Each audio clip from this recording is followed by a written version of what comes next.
Unfortunately আমি finish করতে পারিনি, এটা তো দায়ভার আমারই।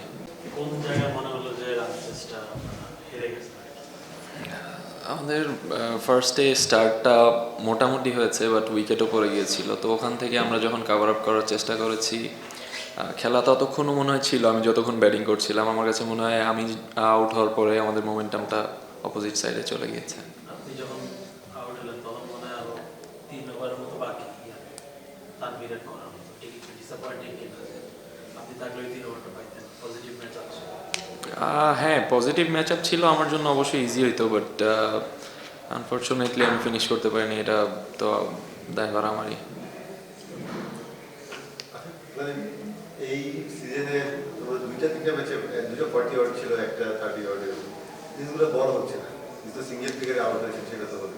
যে জিনিসগুলো মানে 20-30 ওভার হলো সেগুলো বড় হচ্ছে না কেন? কোন জায়গাটা এমন হচ্ছে যে আসলে আজকের দিন বাদে ম্যাক্সিমাম ডেতে দেখতে গেলে দেখবেন আমি ব্যাটিং করেছি 5 নাম্বার 6 নাম্বারে। তো এই অর্ডারে আমার মনে হয় না 70-80 করে করা পসিবল ডেইলি। তো আমি ইম্প্যাক্ট রাখার চেষ্টা করেছি যতটুকু সময় পেয়েছি ওই সময়গুলোতে।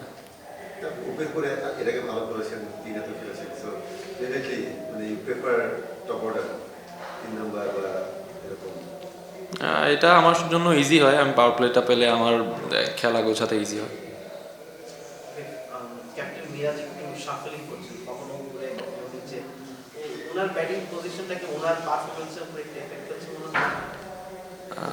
এটা আসলে মিরাজ ভাই অ্যান্সার দিলে ভালো হবে। আর তাছাড়া আমাদের টিম ম্যানেজমেন্টের সাথে ডিসকাস করে এই সাফলিংগুলি হচ্ছে। তো এটা totally up to team management. আমি প্রচুর সাফল্য হচ্ছে দেখলাম ফার্স্ট ম্যাচ থেকে। আসলে আপনাদের একাদশটা কি এখনো সেটেল হয়নি? আসলে শাফলিং তো টিম ম্যানেজমেন্টের থেকেই আসে, টিম ম্যানেজমেন্ট, কোচিং স্টাফ সবার মিলিত ডিসিশন। তো আমার মনে হয় এরকম চেঞ্জেস আসতে থাকলে তো অবশ্যই এখনও সেটেল হয় নাই আমার যেটা মনে হয়। তো আশা করি যে কটা ম্যাচ আছে, আজকে আমাদের একটা ভালো স্কোর হয়েছে, তো আশা করি সামনের ম্যাচগুলিতে স্ট্যাবেল রাখার চেষ্টা করব। আপনি পরের দিন খুব ভালো ব্যাট করলেন, দেখলাম যে ফার্স্ট ম্যাচটা আমরা দেখলাম বেশ মন্তর ছিল উইকেট।